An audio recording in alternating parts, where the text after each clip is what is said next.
only connected to that one, right? Mm-hmm. Okay. And we did the speed check on it, so you have the right speed at least. Should be good. What was it down or up? Do you remember? 80? No, 7. 7.9. Beautiful. All right, we're back up and running. Okay, we got About video. the dark things in Scripture. Video. Everybody says we got video. We got audio. Okay, good now. You're good, sir. Video and sound. Here we go. Now they can hear you and see you, my live studio audience. All right.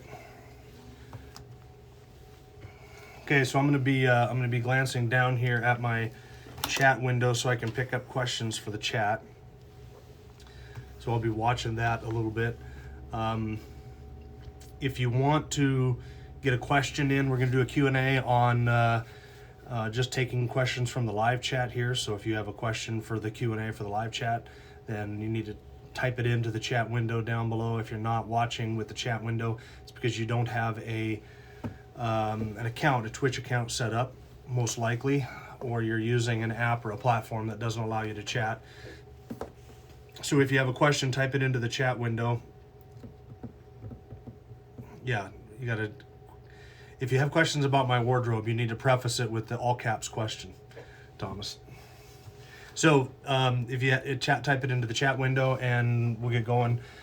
If you have a question, if you're waiting to type in a question, just to make sure that I see it, please wait until I kind of get to the end, toward the end of answering a question, and then type it in. That's kind of when I might be looking down here at my chat window. And I'm not sure how many people we have in stream. It doesn't say on my end that I can see just yet.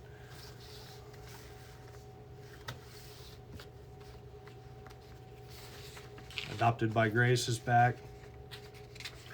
Well, while we're waiting for people to kind of drop in here and drop in a question, I'm going to show you guys what I've been working on during my quarantine time. It's not that I'm necessarily hunkered down and not doing anything, because I'm over here almost every day of the week. But preparation for an online streaming service is a little bit less rigorous than for a normal Sunday morning, simply because as I'm looking at you here in the camera, just to the left is the notes that I have for my sermon. So I can just glance away like that and I can take in a whole page of my notes. And so it requires a lot less effort for preparation, just for presentation, but also because I'm not in Hebrews, so I'm not demanding to do a ton of work of study and preparation for preaching through the book of Hebrews. So I had a little bit of extra time during the week, because nothing else is going on in terms of church ministry right now, at least till probably the end of April. So I've been working on this, my book, God Doesn't Whisper. I want to show you guys a little bit. And again, this is just to distract us while we're waiting for people to drop into the stream here. So that is what I have finished on it so far. It is 230 pages. And what I wanted to show you was, right now I'm in the process of written 15 chapters, 3 of which have been posted in the church newsletter, the Kootenai Communicator.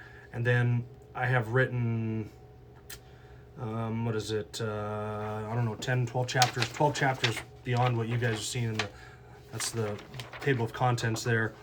And so far, with what I have written in this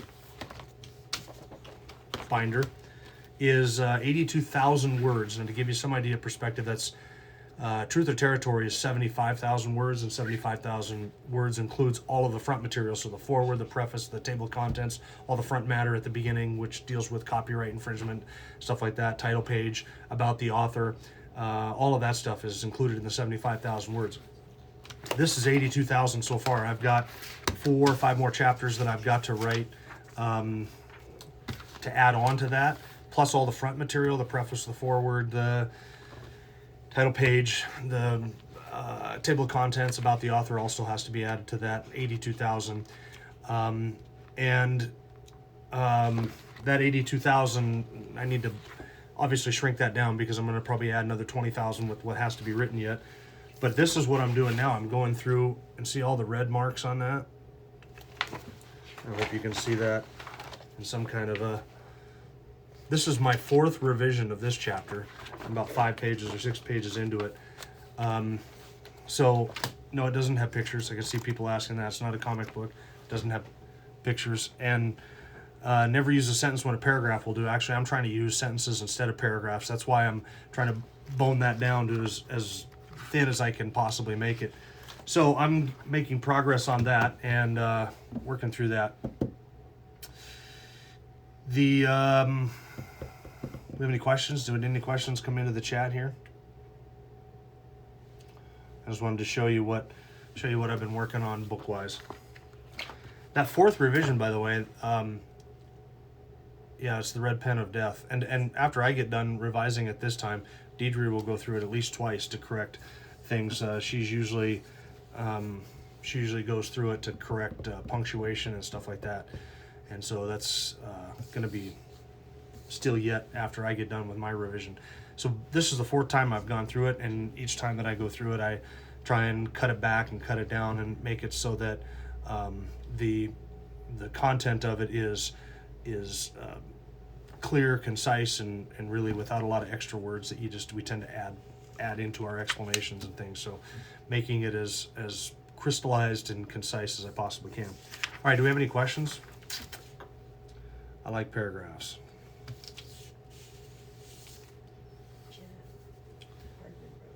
Oh, did she? All right. So my live studio audience said Jenna Hardman wrote a question.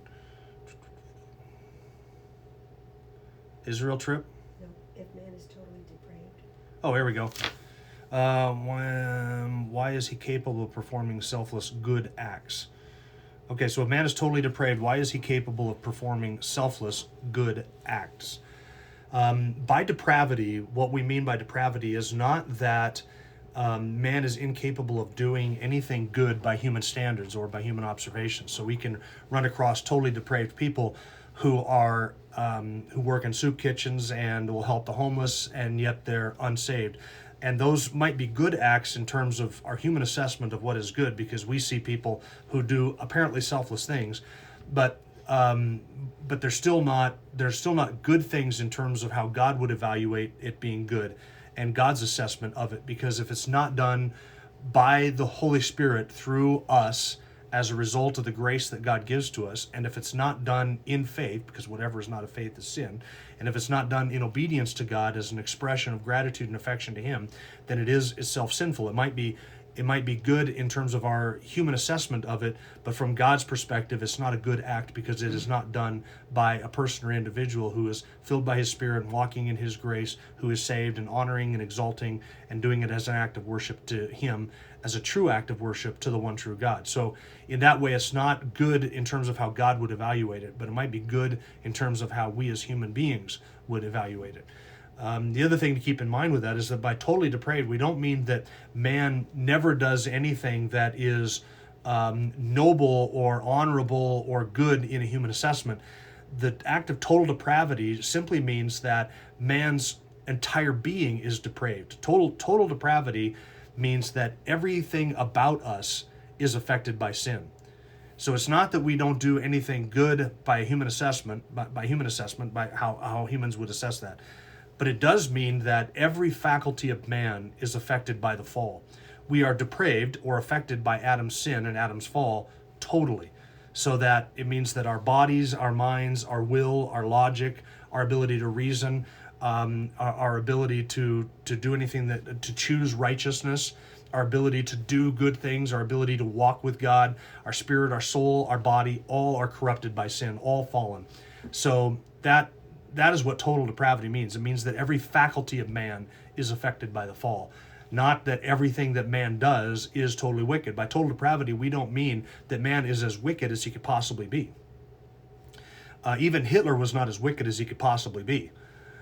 But he was more wicked than we are, judged from a human perspective. So total depravity doesn't mean that man is as wicked as he could possibly be, because there are people who could be a lot more sinful if the grace of God did not restrain them. The common grace of God did not restrain them from sin.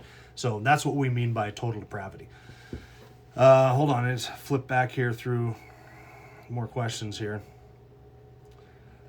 How can Thomas still perform acts of good? That's good.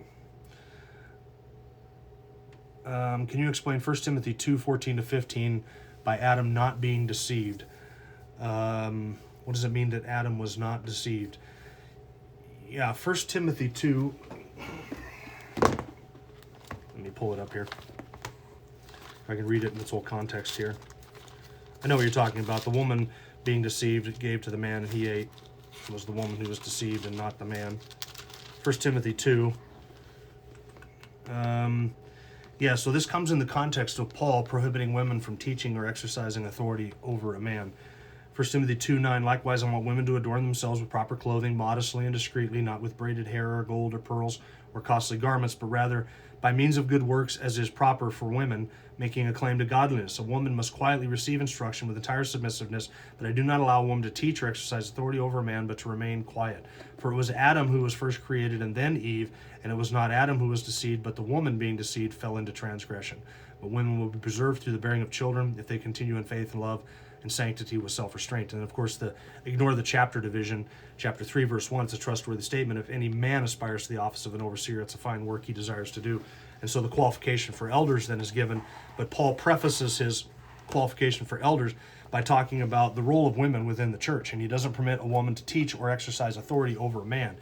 And I think that in the context, since he's talking about elders, he's not talking about women can never teach, their children or other women or anything like that. That's not what Paul's describing. He is talking about the teaching role of an elder type teaching role exercised within the church body in a position of authority over men. That's what Paul prohibits. It's basically women teaching men in the context of a church as an exercise of an authority over them inside the church. So as a preface to why Paul prohibits women from teaching or exercising authority in that context, Paul gives two reasons. Number one, the order of creation, that man was created first and then the woman. So there's something in the order of creation that determines or signifies headship. I once asked by somebody, why doesn't your church allow women to teach? And I clarified, and I said, it's not that we don't allow women to teach, it's that we don't allow women to teach men in the context of the worship service in a way that would exercise authority over them. And this person then said, well, why does your church not allow women to do that? And I said, because Paul says, I don't permit a woman to teach or exercise authority over a man. And then I went on to explain it has to do with, number one, the order of creation. There's something established in headship. There's something established of headship in the order of creation itself. Paul says it was the man who was first created and then the woman, in indicating headship. And by the way, it's the same argument that Paul uses in 1 Corinthians chapter 11 when he's talking about the gender roles there, about women wearing head coverings as an expression of their submission. He takes it all the way back to creation, the creation ordinance, that there is something in creation itself that establishes that headship structure. And the second reason that Paul gives there, and after verse 13, it was Adam who was first created and then Eve, and it was not Adam who was deceived, but the woman being deceived fell into transgression. You remember in Genesis chapter 3, it was the serpent who came to Eve first, because it was Adam who had received the command to not eat of the fruit of the tree, and then he had obviously passed that on to Eve, or Eve was not present when Adam received that command, but the serpent came to her first and deceived her, not Adam. And so it seems as if, from what Paul is saying, that the Adam, when he ate, did not eat because he was deceived by the serpent. Adam's motivation for eating the fruit seemed to have been something else other than being deceived. He was not deceived. He knew what he was doing was an act of rebellion. The woman was deceived as to the nature of the tree, the nature of eating the tree, and the nature of God's commandment. And so the woman was deceived, and it wasn't the man. So that prohibition against a woman teaching or exercising authority has to do with the order of creation as well as the order of the fall, or I should say the what happened in the fall. It was not Adam who was deceived, but the woman was deceived. And this is not intended to be sexist in any way, but it is difficult to not observe through church history that many of the cults and religious movements that have been started by women. Many of them have, not all of them obviously, but many of them have. And then when you get into areas of apostate churches in the United States, you can look at apostate churches, and without exception, the ones that they are churches who have let women teach in that capacity and not had any restrictions on a woman teaching or exercising authority over a man. Just yesterday, I think it was, somebody posted to Twitter a lady, I forget what her name was, but she posted about how she's been appointed as the teaching elder in her church. And I don't know what type of a church this is, but immediately Beth Moore tweeted out her approval of this and her encouragement to that person for taking that position. You have right now going on in the Southern Baptist Convention, in the SBC, a massive fight over the complementarian egalitarian issue, whether women are allowed to teach and exercise authority over a man. It was floated, I think it was last summer, the whole idea of having Beth Moore as the president of the Southern Baptist Convention. And people were talking about that, and even men within the Southern Baptist Church were somewhat sympathetic to that and willing to abide by that. So, yeah, that's what it means that Adam was not deceived. He wasn't. He ate as an act of rebellion, not as an act of deception. The woman did not eat as an overt act of rebellion. Her act of eating the fruit was an act, she was deceived by the serpent. So, all right. Is that clear? My studio audience says yes. All right, I just scroll down through here looking for another question. What is the purpose of the book of Revelation? I'm not sure how to respond to those who read it, and then look for all the ways it connects to current events, sort of like a biblical dot to dot. Yeah, that's a good one. What is the purpose of the book of Revelation? The purpose of the book of Revelation is to reveal things and to make them clear. That is why I say that any attempt at interpreting the book of Revelation that makes it unclear or to makes it some sort of an enigma or mystery that we can't figure out, I think is a faulty method of interpretation. And I would throw in there, of course, any non-premillennial approach to Scripture, I think makes a hash out of the book of Revelation. The book of Revelation, the intention of it, I mean, the book begins with a promised blessing for those who read the book and heed its warnings. So the book contains an intention to bless those who read that book and to understand the meaning of that book. The purpose of the book of Revelation is to show us the unfolding of the future. And it is an apocalyptic book. It is a highly symbolic book, probably the most, I'd say it is the most symbolic book in the New Testament. But the symbolism is not intended to confuse us. The symbolism is intended to reveal something that is true.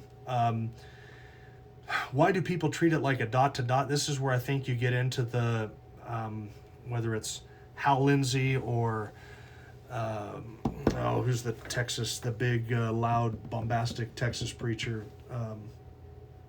His name escapes me. Justin would know because he courts the Word of Faith movement a lot. Was almost there. Sorry. Anyway, I think that the error that people commit with the book of Revelation is to take the book of Revelation as if it's supposed to be discussing modern day events, and they're always trying to find some connection in the book of Revelation to modern day events. I think that the book of Revelation needs to be interpreted in terms of its broad, sweeping themes and its pointing forward to something that is mostly future.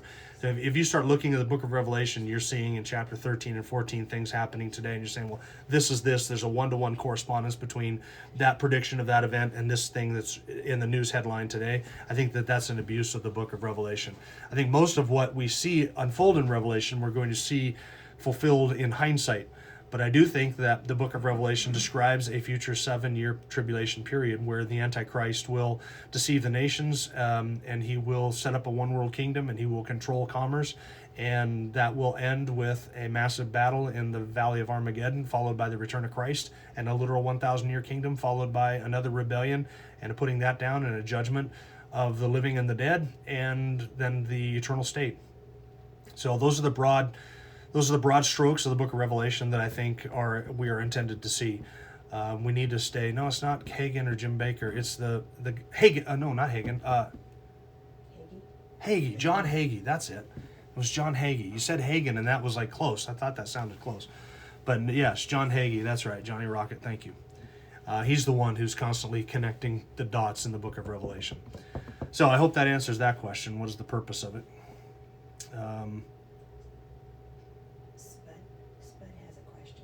Who had a question? Spud. We conclude that women are not to speak in church and their instruction comes from their husband. What if a husband is not a believer? If 1 Corinthians 14 is interpreted the same as 1 Timothy, we conclude that women are not to speak in church. No, I would say that there's two things going on in 1 Corinthians. We can interpret it consistently with 1 Timothy chapter 2, in that the women who are, that the speaking there would have to do with, probably in Paul's context, the use of certain gifts, certain revelatory gifts or teaching gifts within the congregation, since that's in 1 Corinthians 14, which has to do with the gifts. So the speaking there, I would say, is probably a reference to certain speaking gifts, prophecy, tongues, interpretation of tongues, which would have been active in the first century church. They're not active today.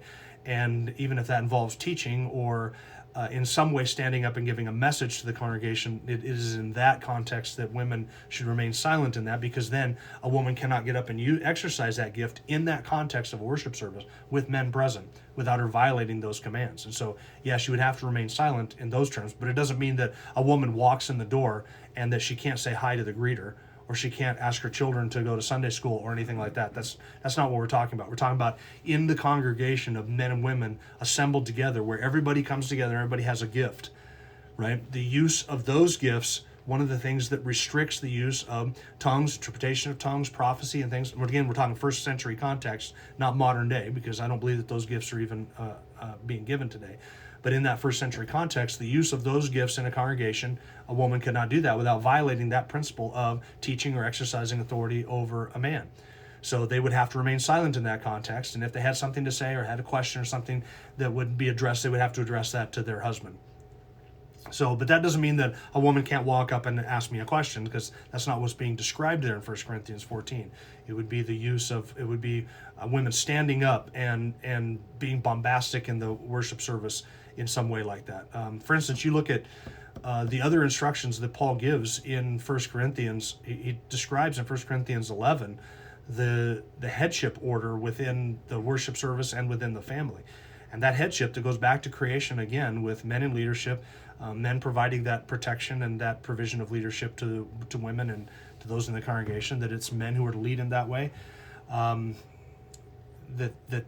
That there were issues in the church at Corinth with women who were usurping that authority.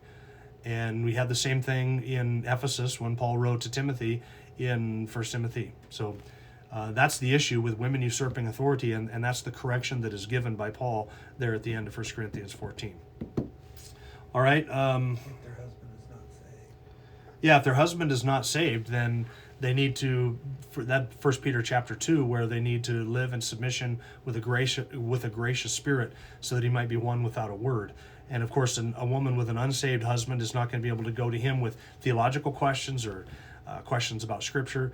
She would have to seek out and find biblically qualified leadership within her congregation, or people who, or even a biblically qualified woman who could answer her questions in some way. Those would be the options for a woman with an unsaved husband. All right. I'm looking for it here.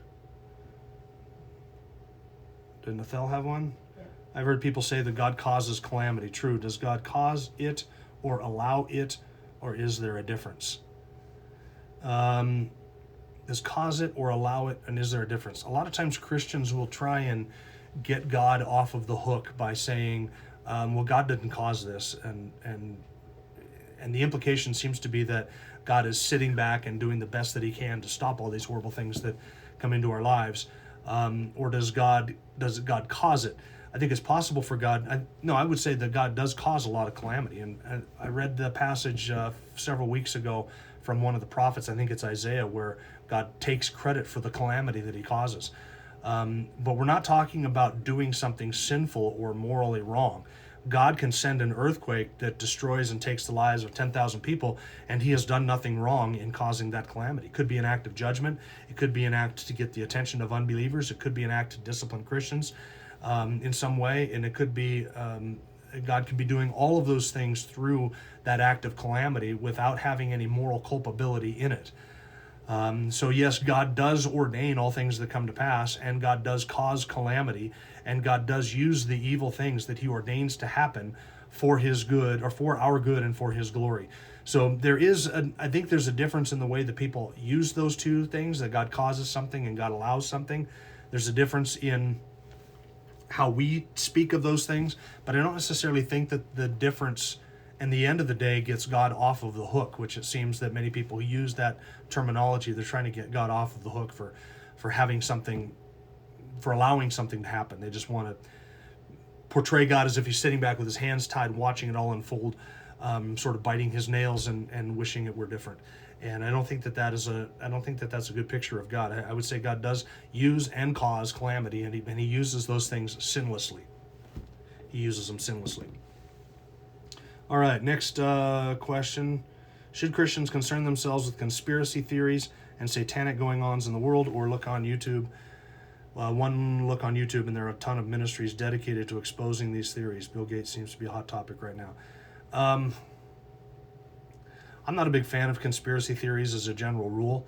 I think that I'm just not a conspiracy theorist. I know that there are evil forces at work. I know that there are evil people at work. There are evil people with a lot of power and a lot of money who are doing everything they can to promote evil in the name of good. Is there some cabal somewhere, some one world cabal where the orders are coming down from some person somewhere centrally located? I don't think so. I don't know that you could prove that if there was. But we do know that there is somebody behind the scenes, some evil personage behind the scenes who is trying to accomplish all of that. So if there is a conspiracy, it's in the spiritual realm, in which case we can't be concerned about it. So I know that Bill Gates is a hot topic right now because of the vaccinations and everything that he wants to see happen. And I understand the concern there, and I'm opposed to all of that. Should we be concerned about it and be doing everything we can to promote the theory and get everybody aware of it? I'm not posting that stuff on Facebook. There are evil people at work, and is there a conspiracy? I'm not. Maybe. I don't know. It's not something that I care about in terms of that's going to be my hobby horse. So I don't think that there are a lot of ministries that are dedicated to it because sensationalism sells. And Jimmy Baker can sell food using Bill Gates as clickbait, and it's very effective. And it is something sensational that draws a lot of people in, and I'm just not a fan. What do we got here?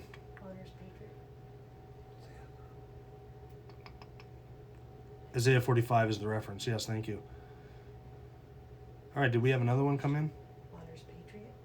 Honors patriot. Kenneth Copeland demanded a vaccine for COVID-19. Right. All right, do we have any other?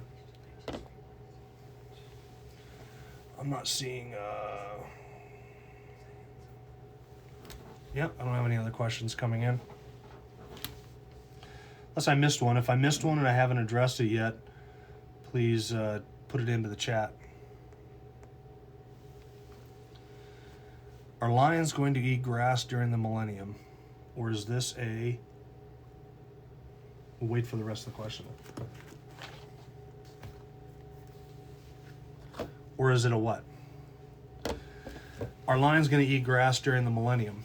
The answer will be yes. An allegorical nature of man. No. Oh, good question. No, it's not it's not allegorical of the nature of man. If we believe look, in the Old Testament, it predicts a kingdom in which the effects of sin are going to be lifted, in which people who die at 100 years old, lifespans will be extended, not because sin will be no more, and not because death will be no more, but because the effects of the fall will be mitigated by the rule of Christ. And so the scripture does teach that the wolf and the lamb will lay down together, and that they will do no harm, and the child will play with the cobra, etc., etc. I don't think that there's any reason in any of those contexts to take those as allegorical statements, because the minute we get into saying that these are allegorical statements, then the interpreter the interpretation of the passage is subject to the interpreter. And so you might say, and I'm not saying that you would say this, Casey, but you might say that the lion laying down with the lamb, or the lion eating grass in the millennium, is just an allegorical statement of the nature of man. Well, what nature of man? Man before the fall, man after the fall, man after he's redeemed, man in the eternal state. What is that? So then we're just debating over which nature of man it is. And how do you know it's allegorical of the nature of man and not allegorical of the nature of my human pet? Or how do we know it's not an allegorical statement about the nature of Israel or human government or even Satan himself or fallen angels or good angels? See, then we're just debating over what's an allegory of.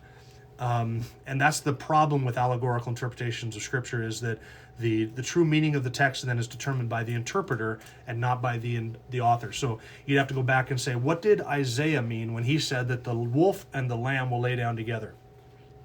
Was Isaiah describing the nature of man? Well, if he was, then if he wanted to say something about the nature of man, he could have said something about the nature of man using non-allegorical language, just like he does in Isaiah chapter 6, where he talks about being a man of unclean lips and living a man among a people of unclean lips. Those were straightforward ways of describing the nature of man. There were other ways of speaking about the nature of man that didn't require the use of a lion eating grass or eating vegetables. So in the millennium, there will be, animals will no longer be carnivorous. They will be herbivores. They will eat grass. Look, and this is not something that we see unprecedented even in nature right now.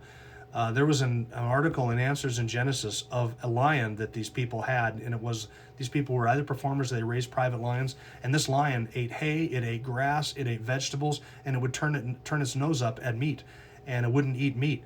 I used to have a dog that he would eat meat, but he would also eat the hearts out of, he would eat tomatoes, he would eat watermelon and cantaloupe and carrots and beets and lettuce, and he would eat the hearts of cabbage. He loved vegetables. So that's not something that we see even in animals that have carnivorous teeth or teeth for eating flesh. Them eating vegetables and subsisting off of vegetables is not something that would be impossible. So there's no reason why we would take the lion eating grass in the millennium as anything other than a straightforward reading of what the animal kingdom will look like under the reign of Jesus the King in a earthly kingdom where the effects of the fall have been mitigated and lifespans have been increased and animals do no more harm. All right, so it looks like there's a bunch of questions that came in while I was going for that.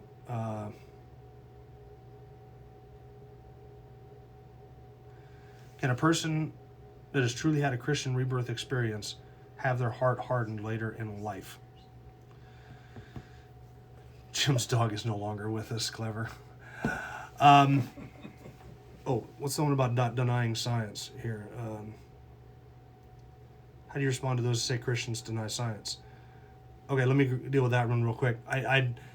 How do Christians, my question would be to answer that question with a question, how do Christians deny science? Because we believe that God supernaturally created things? That's not a denial of science. What in the realm of observational science do Christians deny? We don't deny the scientific method. In fact, the scientific method is only makes sense in a Christian worldview where there's some order in creation, where we can expect that a God who is orderly and systematic in how he does things, that our experiments are always going to turn out the same every time we run them. So I don't think it's not fair to say Christians deny science. That's a logical fallacy. We don't deny science because they're using the term science to mean evolution, and science is not evolution. Science refers to a method, and Christians don't deny the scientific method, nor do we deny the outcome of the scientific method or the observations of a scientific method. All right, so can a Christian who's had a truly Christian rebirth experience have their heart hardened later in life? I would say yes, they can have their heart hardened later in life, but not in an unsaving, a non-salvation way, or not in a hardening in terms of like an unbeliever whose heart would be hardened and penetrated by the gospel. And that would require them losing their salvation. I think it is possible for somebody who's been truly born again to grow distant in their walk with the Lord and to become cooled in their affections, to the point where we're lukewarm, or to the point where we don't respond to truth like we should, or we don't respond to our conscience like we should.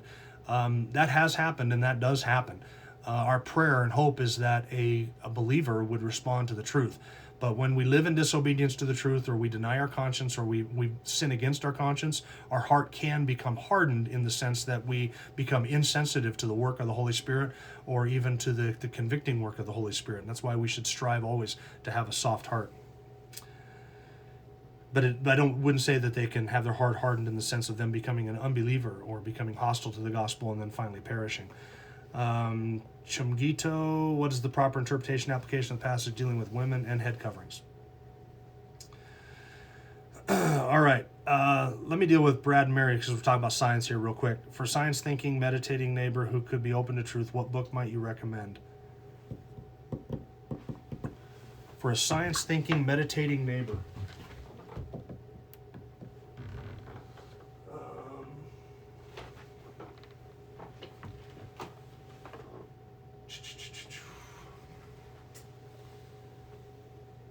Let me think. I would say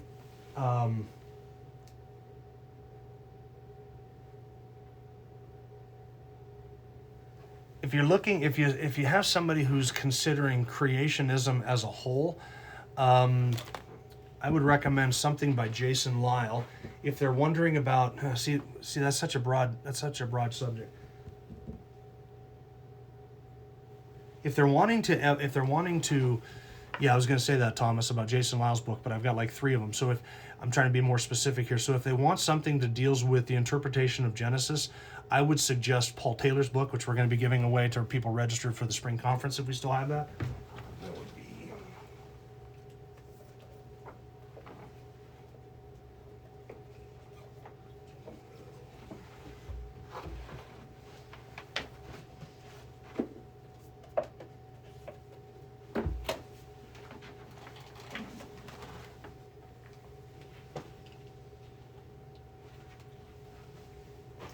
All right. I would recommend this book here, The 6 Days of Genesis by Paul Taylor. That will deal with the introductory chapters in Genesis and what they teach, biblical creationism versus like day age theory or any kind of an old earth perspective. Ken Ham's book, The Lie, kind of deals with evolution as a philosophy. That's a good one. Of Jason Lyle's stuff, if you're looking for somebody who says, look, I'm logical and I'm rational, I'm reasonable, and I can't buy into Christianity because it's irrational and illogical, and you people deny logic and you deny reason and all of that stuff. This book here, The Ultimate Proof of Creation, this is the one we gave away when Jason was here. This book shows you that you cannot even have a commitment to evidence or the scientific method without first believing that there is a creator that is described in Scripture. This is an excellent one, and it deals in here with logical fallacies and how logic works and why logic works the way that it does. And then if you have somebody who's really intellectual and they want to kind of get into a discussion or understanding of, say, Einstein's theory of relativity from a young Earth creationist perspective, The Physics of Einstein by Jason Lyle is fantastic. So that's where I would go with that. Okay, next question. Ochamgito, what's the improper interpretation and application of the passage dealing with women and head coverings? Okay, just checking the time here. In 1 Corinthians chapter 11, I think that the interpretive principle that we apply in 1 Corinthians 11 is we see a historical reference to two things. First, a biblical principle, and then a culturally relevant and a culturally respected application of that principle. So the principle of 1 Corinthians 11 is the principle of headship and leadership. Men in headship, men in leadership, by the order of creation, by the ordinance of God, etc. I think that needs to be expressed in some culturally appropriate or relevant way. And in first century Corinth, that would have been a head covering. A woman who had her head uncovered was a harlot or a prostitute, or demonstrated the fact that she didn't consider herself as being in any way under authority. And so Paul wanted the church at Corinth to demonstrate the creation order and the authority structure within the church in a way that would be recognized and understood by everybody. And in that context, it would have been wearing a head covering. In our context, wearing a head covering does not express submission to authority. You can go out like a woman wearing a hat. You can go out and find a woman who is unmarried, rebellious, unsaved, who wears a baseball cap or a hat out in public. A head covering, a hat in our context, does not express that authority. It does not express that submission to a husband. So I think that the challenge for us in applying that principle is finding a culturally relevant and a culturally recognized way of expressing that creation ordinance and that authority structure within the church. A woman wearing a hat doesn't do that. So how would a woman express that toward her husband? It might just be in the way that she comports herself or conducts herself. the short answer to that is that the head covering itself was a cultural expression of that biblical principle. Just like greet one another with a holy kiss. We're not going to do that when we get back our first Sunday at church. We're not going to greet one another with a holy kiss because that was a cultural expression of a biblical principle, which was demonstrate brotherly love and compassion and an appropriate, like it would be the first century equivalent of our handshake. When we greet one another, we do so in Christian love with a handshake. That's an appropriate, culturally relevant way of expressing our love for one another and our greetings with one another. In the first century, it would have been a kiss, which would have been a brotherly, it would have been something that everybody did, but a holy kiss is one sanctified where they would have greeted their brethren in that way with special Christian love and affection. So in our cultural context, a head covering doesn't communicate submission or the creation ordinance or anything. So that's why we have to find ways of expressing that ourselves in our own congregation. One way I think we do it as a church is we don't have women do any kind of leadership in the public service in that way. We have them assist others who are leading. That's fine, like singing on a stage, but that order of authority and leadership, even in our worship service, is always recognized and always demonstrated. All right. From the fall. Prior to the fall, there was no death. This is no meteors yet. Okay. Reading down here for science thinking.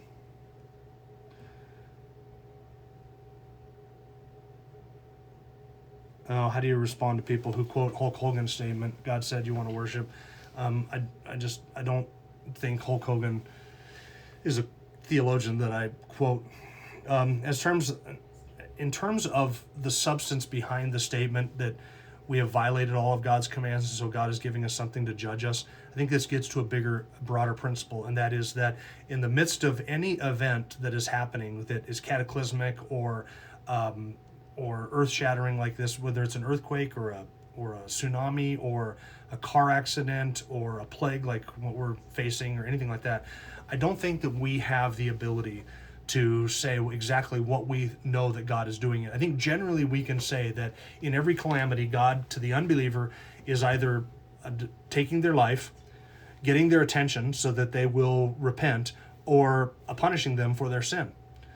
So God will do that in a calamity to the unbeliever. To the Christian, we know that God is always going to discipline us for our good so that we may embrace him and get rid of sin and walk closer with him. That's what God is doing to the believer through any calamity. So other than to broadly say to the unbeliever, God is getting their attention to discipline them or to bring them to Christ, or to the believer, God is disciplining us or he is doing something for his glory and for our good, conforming us to his image. We know that God is doing that in our hearts. But other than those general statements, we can't say that we know that COVID-19 is God's judgment upon this nation. It might be, we don't know that. In the Old Testament, when the prophets predicted judgment upon a nation for its sin, and they would say, for instance, the Babylonians are coming in like Habakkuk does, and they're going to destroy Israel for its sin. The only reason you would know that the invasion of Babylon was to destroy Israel for its sin was because a prophet revealed that that was the mind and the will of God through that judgment. And since we can't know the mind of the will of God apart from divine revelation for any particular act that happens or any event that happens, all we can say is, generally speaking, we know that God is either punishing or drawing the unbeliever to himself, or he is doing something in the heart of the believer in a general sense. But we can't say that because we worship sports, God sent COVID to shut down sports. I don't know that that was God's mind in it, and I can't claim to know that that's God's mind unless I have some kind of personal revelation. So that's what I would say about that. We miss you all too. What does a wife's submission look like in a Christian marriage? Just look at my wife. Yeah, it means following headship. It means showing love and respect and being a helpmate and seeking to honor your husband and the decisions that he makes.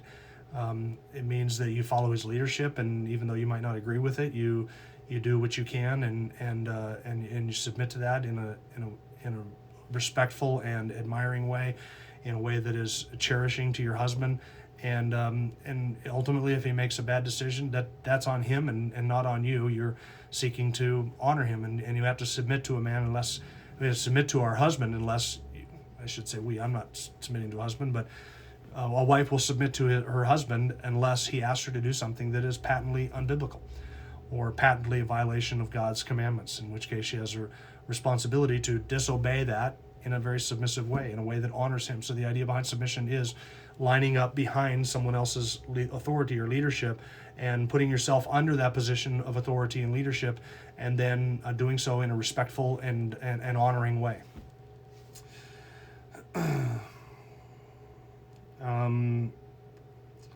Have a moderator for these Q&A sessions who collects the questions and presents them to Jim for an answer. Yeah, that's kind of what Peter does, but he does it from a distance, and he's doing that out in the sound booth, so he'll try and repost something if he sees that I have not answered a question. So we could actually have somebody in here who would collect those questions, but the problem is that the chat channel keeps churning so quickly that it ends up spilling down through. The questions end up disappearing before I can get a chance to answer them, and then you have to have somebody back here who's writing them down or at least scrolling through them for us. So that might work. Hopefully we won't have to do this much longer. Maybe one more Sunday. All right, do we have any other questions? Thomas, did you ask Jim's permission to ask that question? That's clever. All right, I think I got them all. Yes, indeed so. Peter, your help in this is greatly appreciated. I realized that the other day that not all churches have the technology or the people in place to help with some of this and to make stuff like this possible. In fact, I read a story about a church who has made their facilities available to other churches to come in and do streaming services so that their technology is in place for them, other people to do it as well. So it is a blessing to have people who do this. All right, if we have no other questions, then any questions about the book?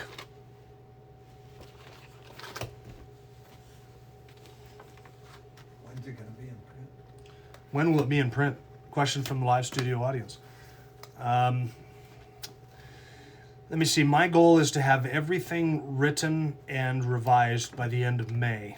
Then it will be to Deidre's desk, and she will proof it. She usually takes a few weeks to do that. And once that is done, once it's all proofed and it goes through its final, then I have to put it into a format. I have to put it into the PDF format that will be printable, that gets uploaded to the publisher, to the printer, and put it into a Kindle book format. That will take a couple of days worth of work. So I'm hoping by midsummer, if everything went really well, like 4th of July, but I hate to even say that, so I'm going to say by the church campout. I would love to have it published by the church campout, which would be... Somebody wants the book held up. They didn't Hold see it up again. Oh, this book right here? That's my book. It's not any other book. Oh, look at that. That's a lot of proofreading. There's another question. When will we be able to read it? After it. You think it's possible in some cases when someone takes their own life, God will show them mercy if their mind is so far gone they're no longer accountable?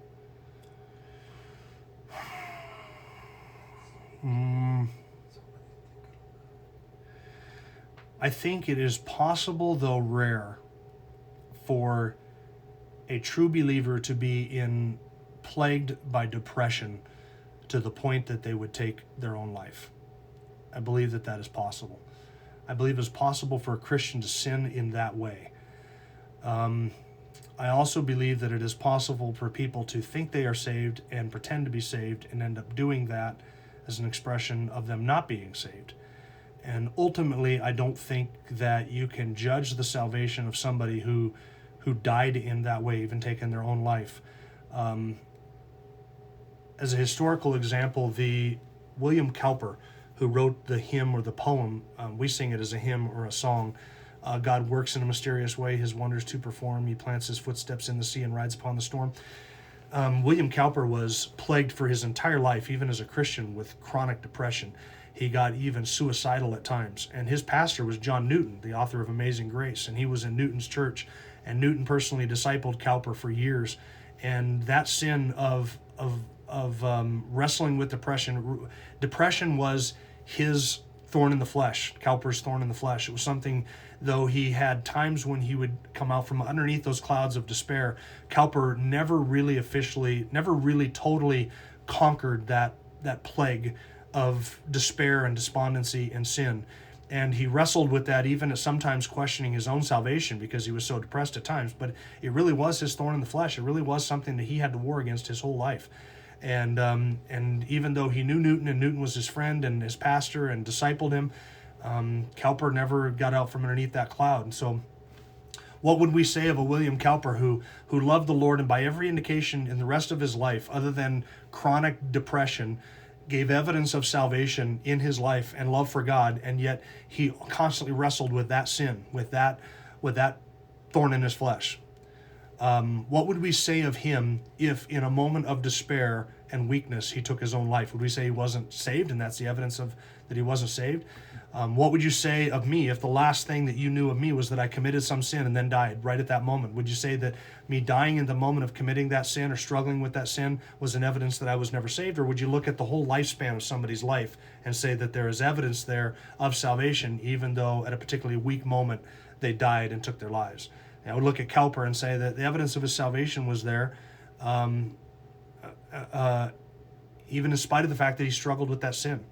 So an individual who commits suicide, does God know their heart? He does, and ultimately he knows if they are one of his or not. We would not say, because I don't believe that sin, that the sin of suicide, even though it is the committing of a murder, it's self-murder, that sin itself is necessarily one that eliminates somebody's salvation. I don't believe that you can be saved your entire life and then die in that way, and all of a sudden that disqualifies you for heaven.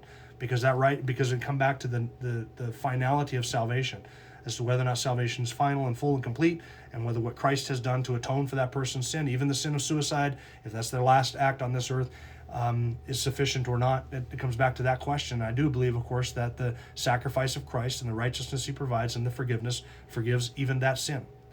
That's no excuse, obviously, for committing suicide, nor should any Christian ever do that. They should get help. But the act of suicide itself, though it should cause us to wonder and question, is not itself something that all of a sudden eliminates our salvation or takes us out of the righteousness or out of Christ. That's not an unforgivable sin. I hope that adds some context to that. Maybe that's something that deserves a little bit more time and attention, but I hope that's a brief enough answer, because we are past time. It's 10:25 and I need to take a few minutes here, and then we'll jump back on in about 10 minutes for the worship service. So I'm going to, we're going to be in Acts chapter 2.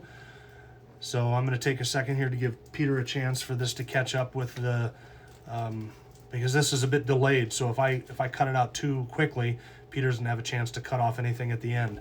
So I'm going to read through the questions here, the statements here, to see what people are talking about while I'm answering questions.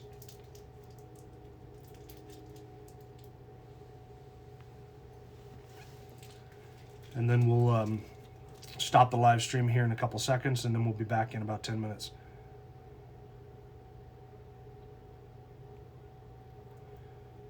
Josh Comstock does the audio reading for it. I don't know. That might be good.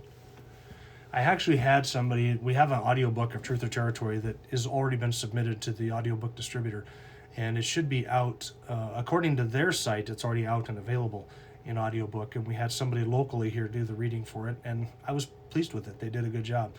In fact, I think I'd probably hire him to do Prosperity of the Wicked at some point, and possibly even God Doesn't Whisper. But it's Truth or Territory should be available in audiobook within the next week on most audiobook platforms, including iBooks or whatever iTunes audiobook platform is. I forget what it's called, but Audible and hopefully Christian Audio at some point. Barnes & Noble's audiobooks, all of that, like 30 different sources. So that should be available soon. All right, that's it for the live stream. So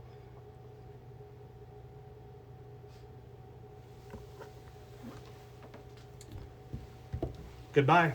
See you in about 10 minutes.